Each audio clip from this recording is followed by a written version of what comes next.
You ask Tiger to solve. This deals with linear equations with one unknown. The final result is c equals -19. Let's solve it step by step. Group all c terms on the left side of the equation. Add 12c to both sides. Group like terms. Simplify the arithmetic. Group like terms. Simplify the arithmetic.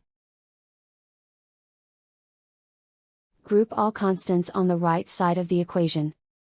Subtract 96 from both sides. Simplify the arithmetic.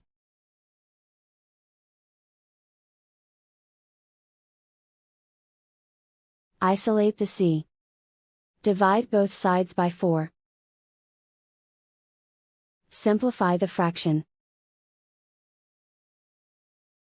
Find the greatest common factor of the numerator and denominator. Factor out and cancel the greatest common factor. And so the final result is c equals -19.